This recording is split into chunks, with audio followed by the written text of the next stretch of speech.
I'm pleased to announce nominations and staff for critical foreign policy and national security positions in my administration. It's a team that will keep our country and our people safe and secure. And it's a team that reflects the fact that America is back, ready to lead the world, not retreat from it, once again sit at the head of the table, ready to confront our adversaries and not reject our allies, ready to stand up for our values. In fact, in calls from world leaders that I've had, about 18 of them or 20 so far, I'm not sure the exact number, in the weeks since we won the election, I've been struck by how much they're looking forward to the United States reasserting its historic role as a global leader, both in the Pacific as well as the Atlantic, all across the world. The team meets this moment, this team behind me. They embody my core beliefs that America is strongest when it works with its allies.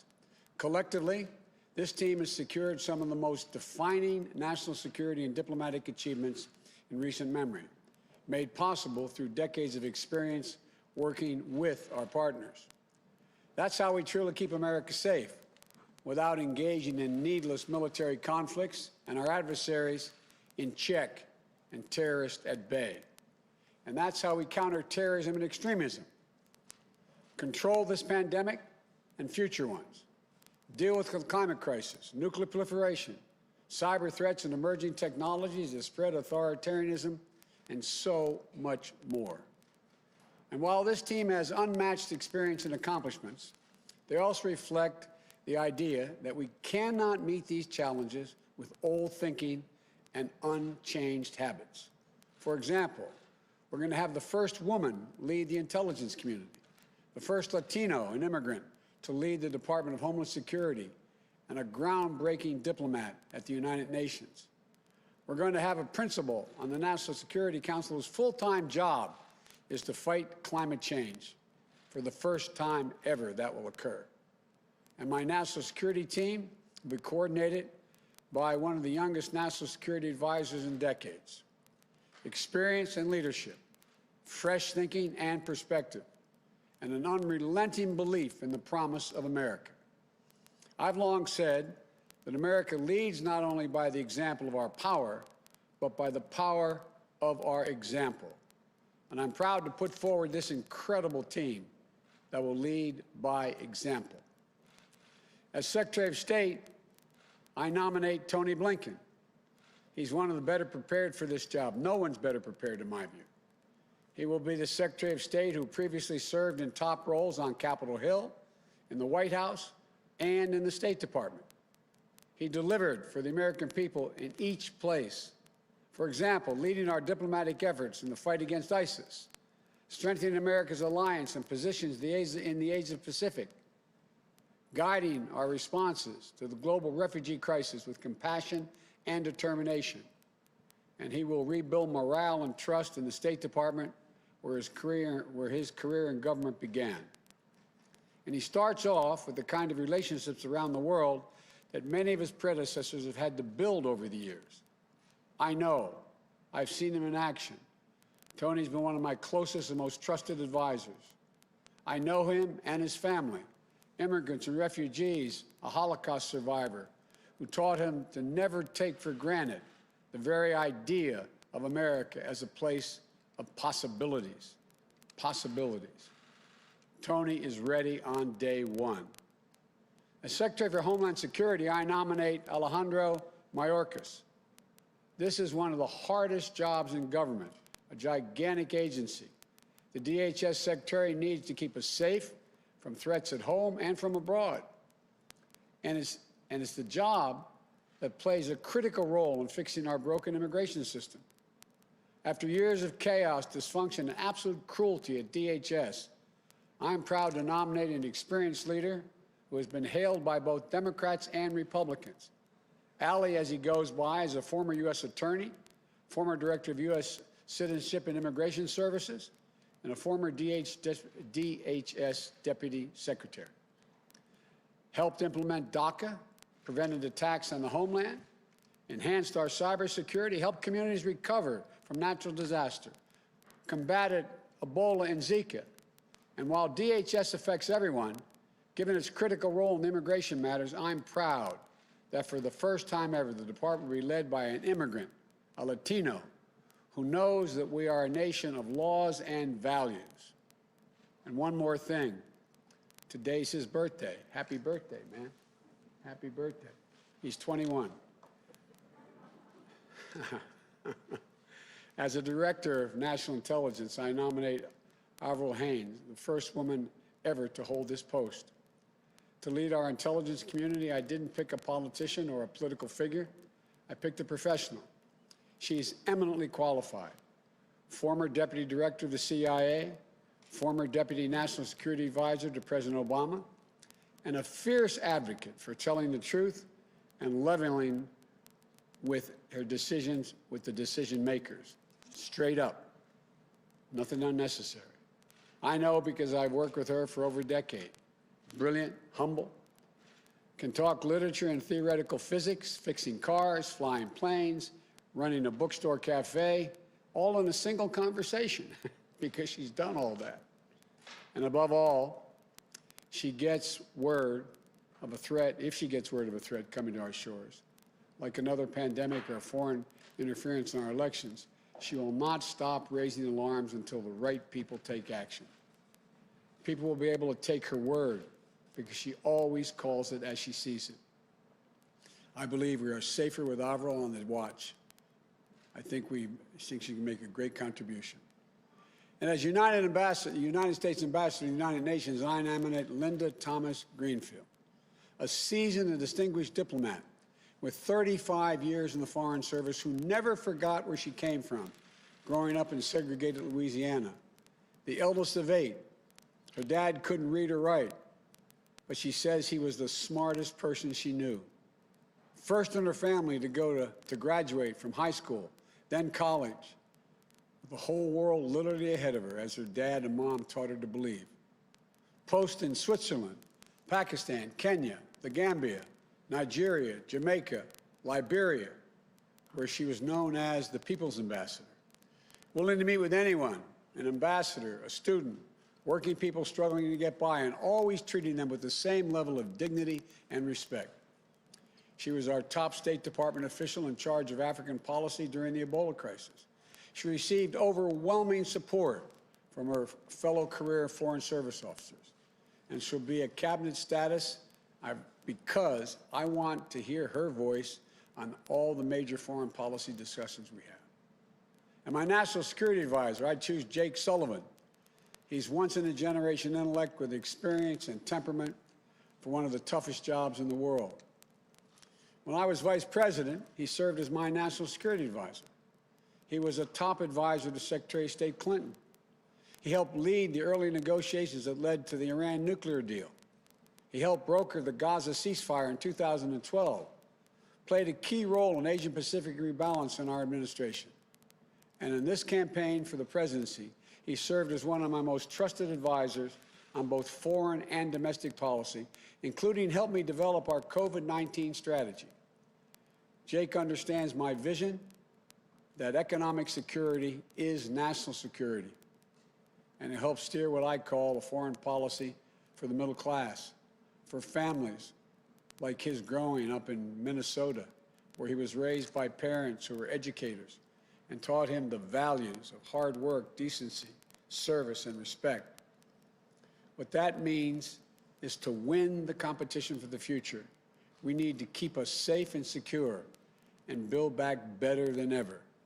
We need to invest in our people, sharpen our innovative edge, unite the economic might of our democracies around the world to grow the middle class and reduce inequity, and do things like counter predatory trade practices that our competitors and our adversaries. And before I talk about the final person today, let me talk about this new position. For the first time ever, the United States will have a full-time climate leader who participate in ministerial level meetings. And that's a fancy way of saying they'll have a seat at every table around the world. For the first time ever, there will be a principal on the National Security Council who can make sure climate change is on the agenda in the Situation Room. For the first time ever, we will have a presidential envoy on climate. He will be matched with high-level White House climate policy coordinator and policy-making structure to be announced in December. And that'll lead efforts here in the United States to combat the climate crisis, mobilize action to meet the existential threat that we face. Let me be clear. I don't for a minute underestimate the difficulties of meeting my bold commitments to fighting climate change. But at the same time, no one should underestimate for a minute my determination to do just that. And as for the man himself, if I had a former Secretary of State who helped negotiate the Paris Climate Accord, or a former presidential nominee, or a former leading senator, or the head of a major climate organization for the job, they would show my commitment to the United States and the whole world. The fact that I picked the one person who is all of these things speaks unambiguously to my commitment. The world will know that with one of my closest friends, John Kerry, he's speaking for America on one of the most pressing threats of our time. No one I trust more. To this team, I thank them for accepting this call to service. And for their families, I thank you all for your sacrifice. You know, we could not do this without you, in my view. Together, these public servants will restore America globally, its global leadership, and its moral leadership, and will ensure that our service members, diplomats, and intelligence professionals can do their job free of politics. They'll not only repair, they'll also reimagine American foreign policy and national security for the next generation. And they'll tell me what I need to know, not what I want to know, what I need to know. To the American people, this team will make us proud to be Americans. And as more states certify the results of this election, there's progress to wrap up our victory.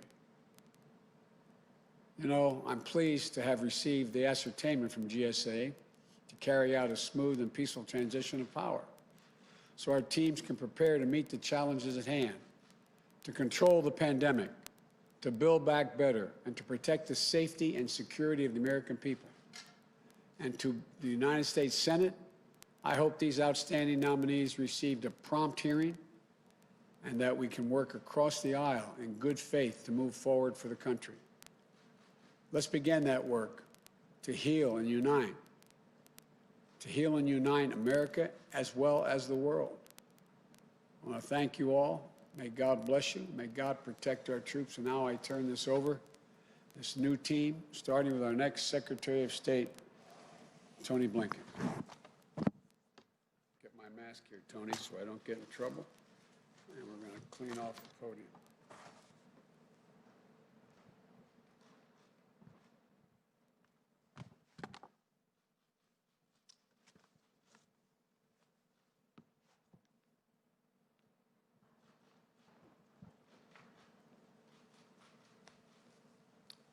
Good afternoon.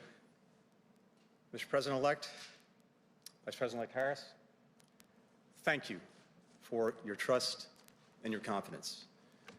If confirmed by the United States Senate, I will do everything I can to earn it. Mr. President-elect, working for you, having you as a mentor and friend, has been the greatest privilege of my professional life. So many people have brought me to this day, from college classmates to bandmates, my colleagues in the Clinton and Obama administrations, in the Senate, and at the State Department. I thank them all, and I ask forgiveness for my insatiable appetite for bad puns. Mostly, I'd like to thank my family, sisters and sisters-in-law, brothers-in-law, nieces and nephews, my wonderful in-laws, the Ryans, and especially my wife, Evan Ryan, and our children, John and Lila. They are truly my greatest blessings. For my family, as for so many generations of Americans, America has literally been the last best hope on earth. My grandfather, Maurice Blinken, fled pogroms in Russia and made a new life in America. His son, my father, Donald Blinken, served in the United States Air Force during World War II and then as a United States ambassador. He is my role model and my hero. His wife, Vera Blinken, fled communist Hungary as a young girl and helped future generations of refugees come to America. My mother, Judith Pizarro, builds bridges between America and the world through arts and culture. She is my greatest champion. And my late stepfather, Samuel Pizarro. He was one of 900 children in his school in Białystok, Poland, but the only one to survive the Holocaust after 4 years in concentration camps. At the end of the war, he made a break from a death march into the woods in Bavaria. From his hiding place, he heard a deep rumbling sound. It was a tank, but instead of the Iron Cross, he saw painted on its side a 5-pointed white star. He ran to the tank. The hatch opened. An African-American GI looked down at him. He got down on his knees and said the only 3 words that he knew in English that his mother had taught him before the war. God bless America. That's who we are. That's what America represents to the world, however imperfectly. Now, we have to proceed with equal measures of humility and confidence. Humility because, as the President-elect said, we can't solve all of the world's problems alone. We need to be working with other countries. We need their cooperation. We need their partnership. But also confidence, because America, at its best, still has a greater ability than any other country on earth to bring others together to meet the challenges of our time. And that's where the men and women of the State Department, Foreign Service officers, civil servants, that's where they come in. I've witnessed their passion, their energy, their courage up close. I've seen what they do to keep us safe, to make us more prosperous. I've seen them add luster to a word that deserves our respect, diplomacy. If confirmed, it will be the honor of my life to help guide them. And so thank you all, and may God bless America.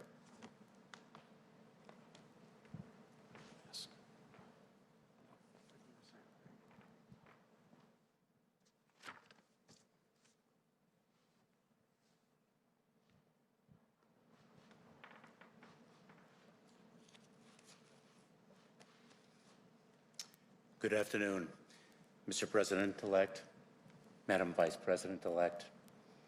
Thank you for placing your trust in me to lead the Department of Homeland Security. Thank you for the privilege of returning, with the consent of the Senate, to government service as a member of your administration. It is the honor of a lifetime. The Department of Homeland Security has a noble mission to help keep us safe and to advance our proud history as a country of welcome. There are more than 240,000 career employees who selflessly dedicate their talent and energy to this mission. Many risk their lives in doing so. I would be honored to return to the department and support these dedicated public servants in fulfilling their responsibilities and realizing our country's greatest hopes, all in partnership with the communities we serve. For 12 years, I had the privilege to stand in a federal courtroom and announce Alejandro Mayorkas on behalf of the United States of America. The words, "on behalf of the United States of America," meant everything to me and to my parents, whom I think of today and every day. My father and mother brought me to this country to escape communism. They cherished our democracy and were intensely proud to become United States citizens, as was I.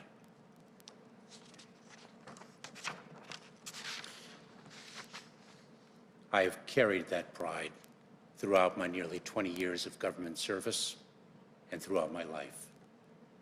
My parents are not here to see this day. Mr. President-elect, Madam Vice President-elect, please know that I will work day and night in the service of our nation to ably lead the men and women of the United States Department of Homeland Security and to bring honor to my parents and to the trust you have placed in me to carry your vision for our country forward. Thank you. Thank you. Good job.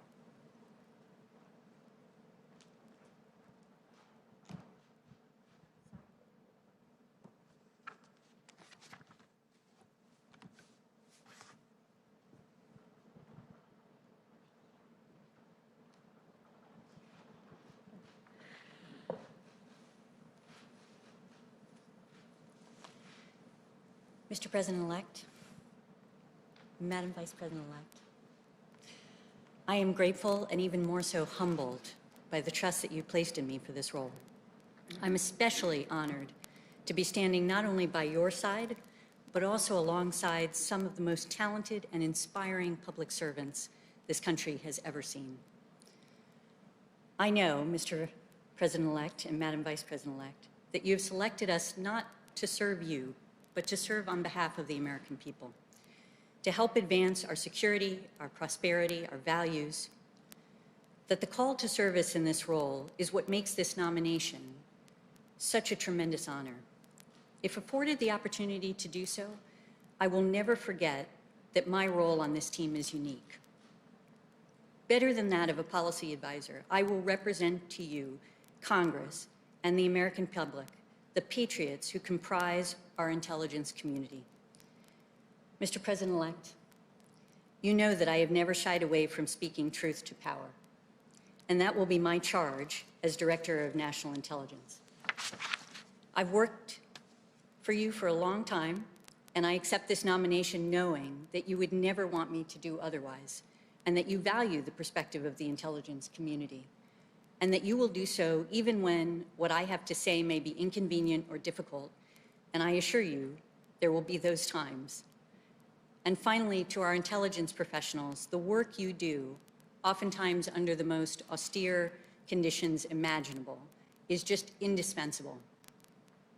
It will become even more complex because you will be critical to helping this administration position itself not only against threats such as cyber attacks or terrorism and the proliferation of nuclear, biological, or chemical weapons, but also those challenges that will define the next generation, from climate change to pandemics and corruption. And it would be the honor of a lifetime to be able to work alongside you once again to take these challenges on together. Thank you so much.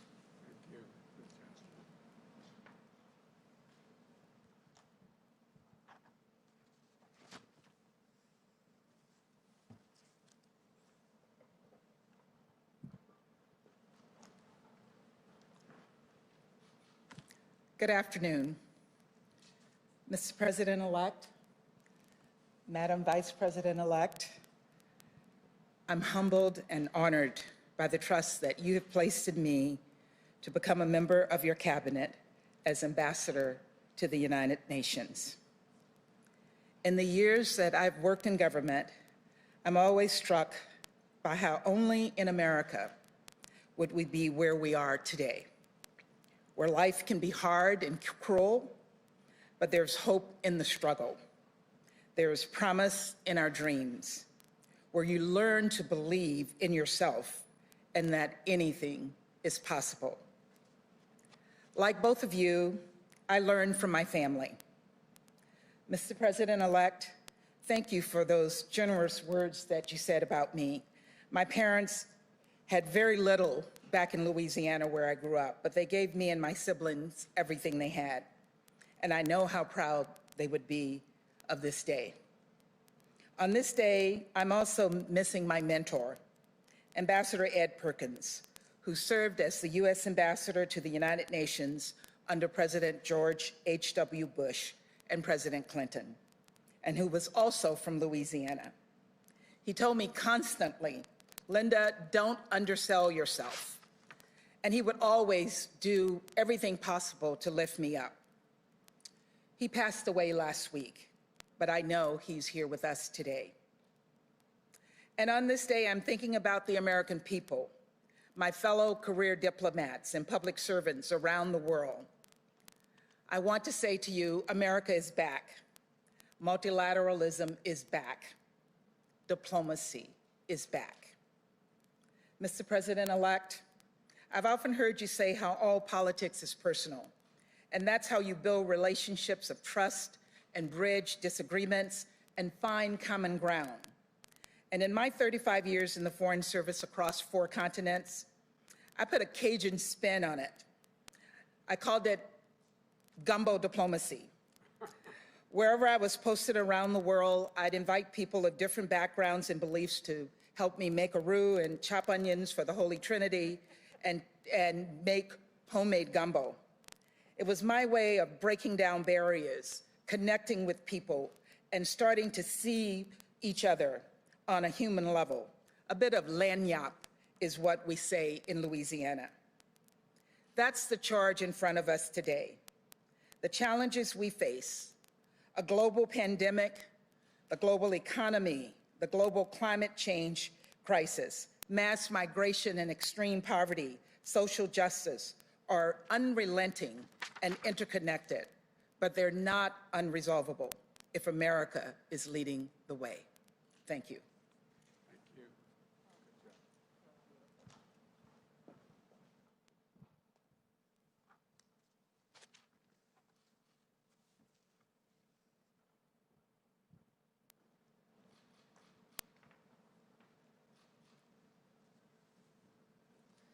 Mr. President-elect, Madam Vice President-elect, thank you. Mr. President-elect, I am honored and humbled by the immense responsibility that you placed in me of being your national security advisor. I pledge to you and to the American people that I will work relentlessly in service of the mission you have given us, to keep our country and our people safe, to advance our national interests, and to defend our values.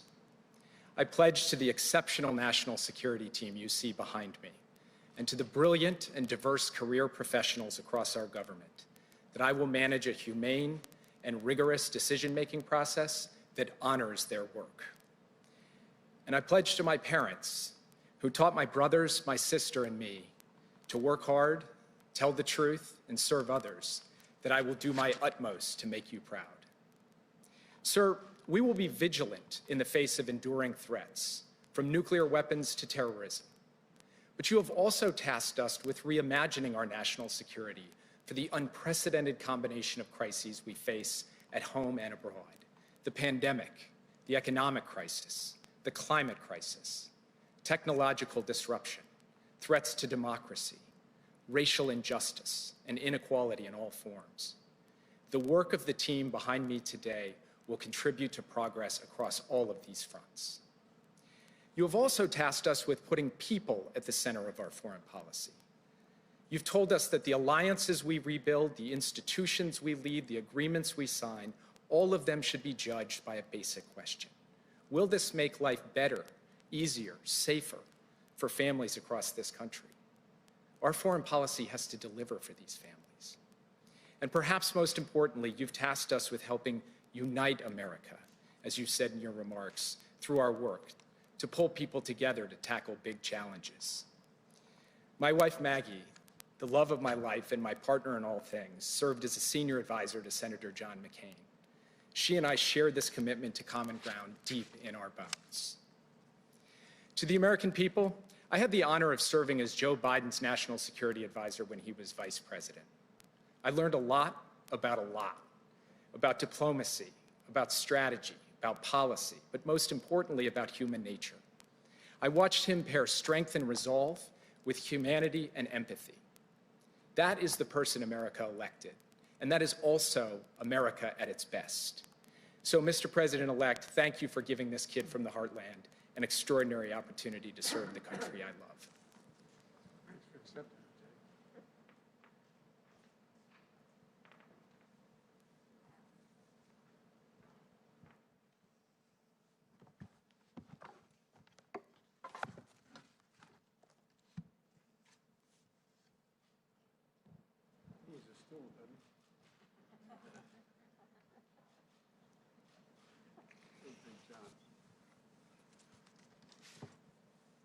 Mr. President-elect, Vice President-elect Harris, thank you, Mr. President-elect, for your generous words.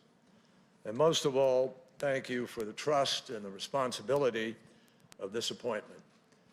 I will do all in my power to live up to your expectations and to this moment for our country and for the world.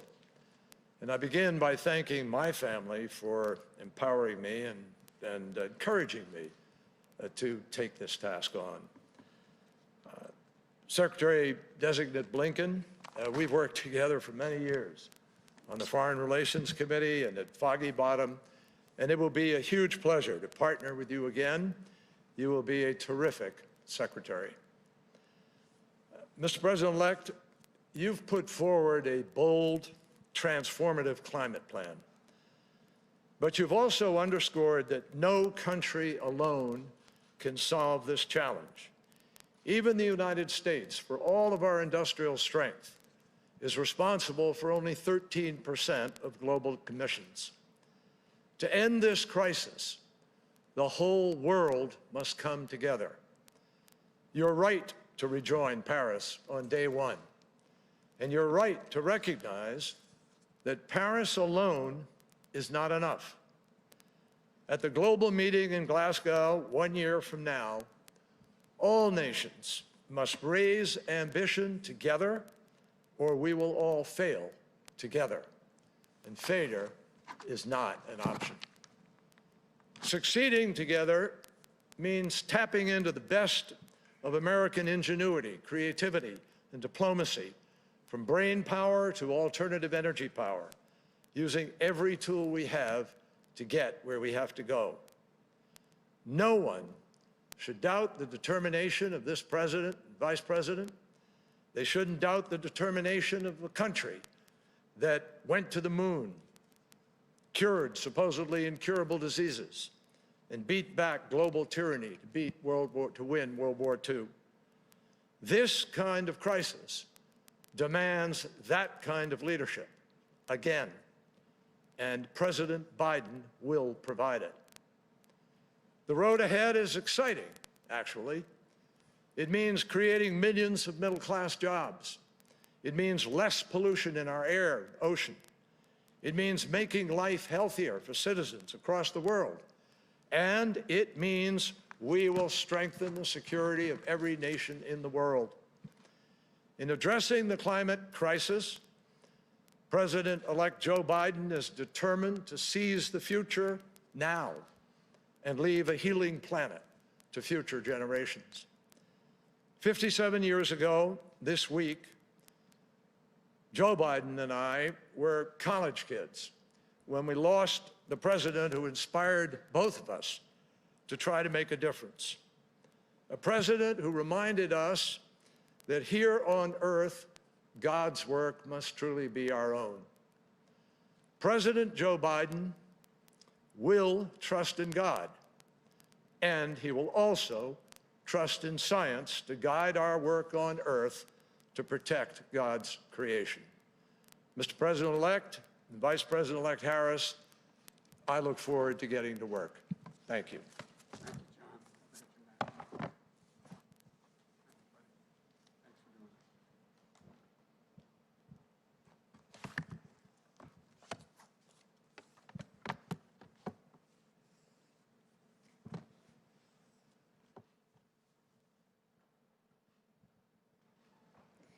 Thank you, Secretary Kerry. And congratulations, Mr. President-elect, on bringing together this extraordinary team. I have always believed in the nobility of public service, and these Americans embody it. Their lives and careers are a testament to the dedication, sacrifice, and commitment to civic responsibility that have strengthened our democracy and kept America's promise alive for more than 200 years.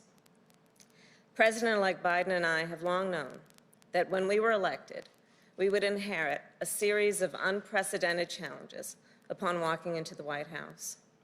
Addressing these challenges starts with getting this pandemic under control, opening our economy responsibly, and making sure it works for working people.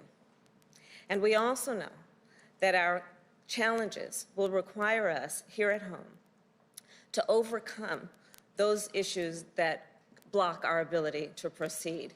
Our challenge here is a necessary foundation for restoring and advancing our leadership around the world. And we are ready for that work.